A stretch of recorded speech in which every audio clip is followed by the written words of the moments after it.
ערב טוב לכולם. אני רוצה לשאול אתכם משהו. אני רוצה לשאול אותך. נניח, אבל רק נניח, שאתה רוצה לצאת מהארון ולספר להורים. איך היית עושה את זה? וואו. בקצרה, יש לי 4 דקות.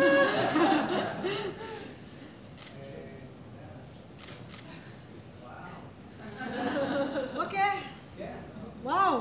וואו. שו. את איך היית עושה את זה? לוקח אותם ללונה פארק. מי היה לוקח אותם ללונה פארק? וואלה. איזה יופי. אוקיי. את? הייתי לקחת להם למועדון, למסיבה, ביחד איתי. וואו! יואו! ממש את לבת שלי. טוב, תשמעו. אצלנו הארון פשוט היה פתוח.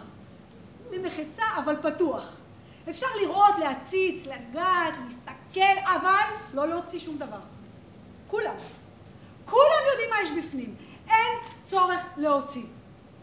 אני יכולה להגיע להורים שלי עם החברה, הבת זוג.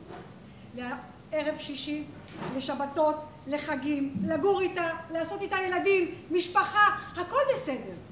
כל זמן שלא אמרתי את המילה המפורשת, אין מה לדאוג. לא צריך לדבר.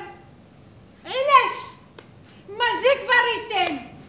אתה לא יודע שהלב של אבא שלך חלש, ואתה תגיד לי, מה זה לא לפרק עכשיו? אתה רוצה שהוא יקבל את כף הסלב? תראה בו וזהו. תראה, והיא עושה לנו ארוחה. תגידי לי, אין לך רחמנות על הסבתא שלך לפני חודשים לשבת. בשביל מה את צריכה להפיל עליה את כל הדבר הזה? לחובי ארוחה, על הצדית עלינו עלון, יאללה. באמת, גם קינאתם, בשביל מה?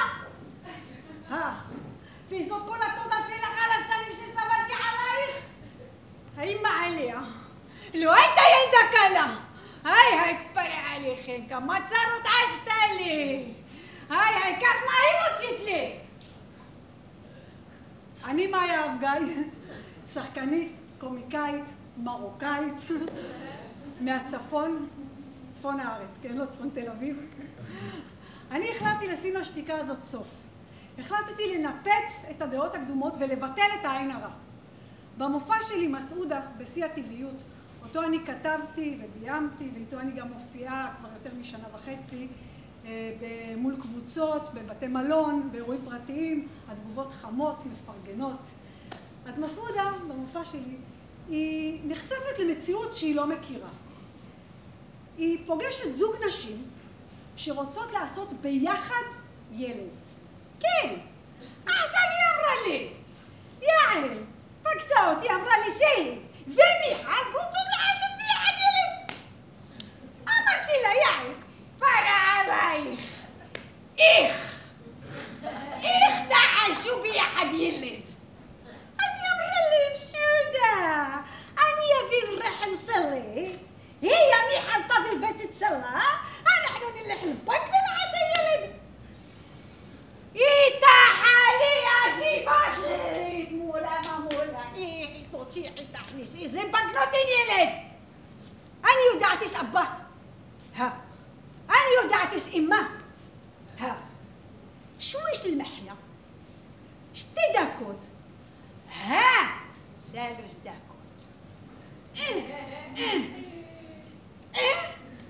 תשלח יודע שנשלח ילד. אני עשיתי ככה 10.